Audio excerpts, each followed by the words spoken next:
Jesus अल्लाह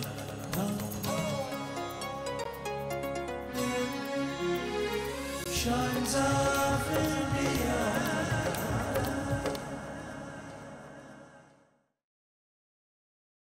समुद्र तल से 3,581 मीटर की ऊंचाई पर बसे केदारनाथ धाम तक पहुंचने के लिए रास्ता बेहद जोखिम भरा होता है।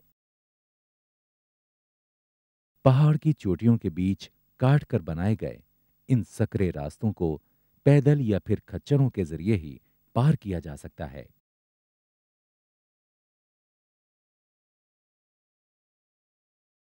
केदारनाथ सड़क मार्ग से दिल्ली रुद्रप्रयाग वाया ऋषिकेश होते हुए 475 किलोमीटर की दूरी पर स्थित है। यहां आने वाले यात्रियों को आखिरी 14 किलोमीटर की दूरी पैदल ही तय करनी पड़ती है। यहां आने के लिए रेल मार्ग का भी उपयोग किया जा सकता है, मगर यह सेवा ऋषिकेश तक ही उपलब्ध है, जो दिल्ली से 254 किलोमीटर दूर है। वायु मार्ग से आने के लिए देहरादून के जौली ग्रांट हवाई अड्डे पर उतरना होगा। यहां से केदारनाथ की दूरी 251 किलोमीटर है। बरसात के मौसम को छोड़कर यहां आने का सबसे बेहतरीन समय मई से अक्टूबर तक होता है। केदारनाथ जाने के लिए रास्ते में पहाड़ी गांव भी मिलते हैं।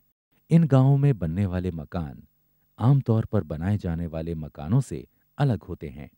साल के ज्यादातर महीने सर्दी होने से इनकी छतें नीचे बनाई जाती हैं।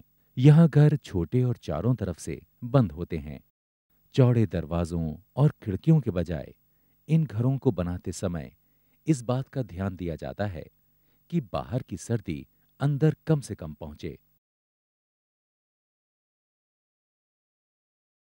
यहाँ के लोगों का जीवन काफी संघर्षपूर्ण होता है। हिंदी और गढ़वाली बोलने वाले इन गांवों के लोग अपनी पारंपरिक वेशभूषा ही पहनते हैं।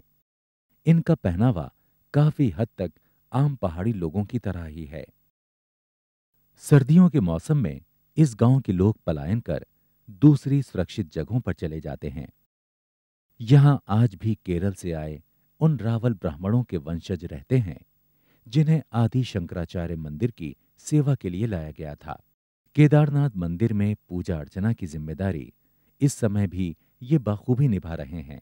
यात्रा के दौरान केदार घाटी के स्थानीय लोगों को कई तरह के काम मिल जाते हैं।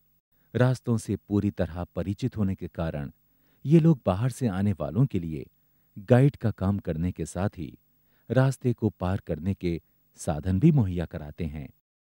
दुर्गम चढ़ाई को यात्री पैदल के अलावा पालकी, पिट्ठू और खच्चरों की सहायता से पार करते हैं। भगवान केदारनाथ के धाम तक पहुंचने के लिए कोई पैदल तो कोई किसी के सहारे आगे बढ़ता जा रहा है। सभी के मन में अपने आराध्य के दर्शन की प्रबल लालसा छिपी है।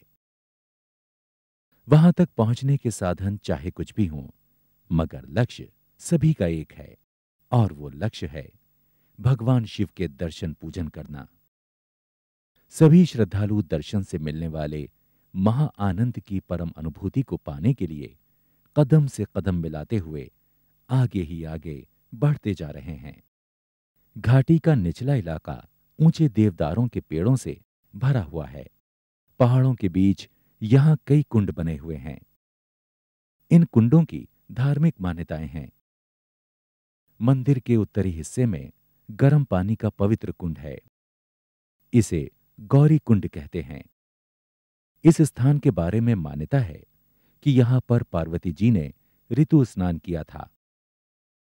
इसी से यहां के जल का रंग हल्का सिंदूरी वर्ण का है। पौराणिक आख्यानों के अनुसार यहीं पर भगवान गणेश का जन्म हुआ था। केदारनाथ की यात्रा शुरू करने से पहले श्रद्धालु यहां स्नान करते हैं। इसी तरह का एक कुंड मुख्य मंदिर के प्रदक्षिणा पथ के समीप स्थित है। ये कुंड ज्यादा गहरा नहीं है। इसके नीचे रेत होने की वजह से इसे रेतस कुंड कहते हैं। इसके किनारे खड़े होकर हर हर महादेव का उद्घोष करने से इसके भीतर से बुलबुले उठने लगते हैं। हिमालय का ये पूरा इलाका ऐसी कई सारी आश्चर्यजनक विविधताओं से भरा हुआ है। Shines of India.